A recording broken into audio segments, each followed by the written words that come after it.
Hello traders, welcome to trading wells. ఇవాళ వీడియోలో మనం మండేకి అనాలిసిస్ ఎలా చేయబోతున్నాం మనం చూస్తున్నాం. సో లాస్ట్ వీడియోలో మనం డిస్కస్ చేసుకున్నట్లయితే ఏదైతే గ్యాప్ డౌన్ చూసిన తర్వాత మనకి కంప్లీట్ సెల్ ఆఫ్ అనేది మార్కెట్లో వచ్చింది. సో నెక్స్ట్ మండేకి మనం ఎలా ప్లాన్ చేయబోతున్నాం అనేది ఈ వీడియోలో చూస్తున్నాం. ఫర్ ఎగ్జాంపుల్ ఇప్పుడు చూడండి, నేను ఒక హై టైం ఫ్రేమ్లోకి తీసుకెళ్తున్నాను. హై టైం ఫ్రేమ్లో చూసారంటే మనకు లాస్ట్ టైం ఈ సపోర్ట్ అనేది తీసుకునింది. ఈ జోన్లో నుంచి ప్రైస్ అనేది స్టక్ అయిపోయి కన్సాలిడేషన్లో ఉంది. నెక్స్ట్ మనకి ఏదైతే లెవెల్స్ ఉన్నాయో చూసారంటే నెక్స్ట్ మనకి డౌన్ సైడ్ వస్తే 24,733 ఈ లెవెల్స్ వరకు రావచ్చు.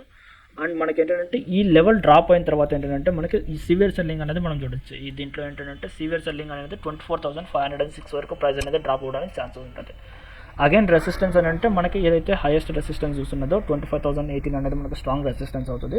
అండ్ 25,100 అనేది 5 అనేది మనకి స్ట్రాంగ్ రెసిస్టెన్స్ అవ్వచ్చు. ఇన్ కేస్ ఈ టూ లెవెల్స్ పైన మనకి గ్యాప్ అప్ అయి ట్రేడ్ అవుతుందంటే మనకి అప్ సైడ్ పొటెన్షియల్ అనేది మార్కెట్లో మనం చూడడానికి ఛాన్స్ ఉంటుంది.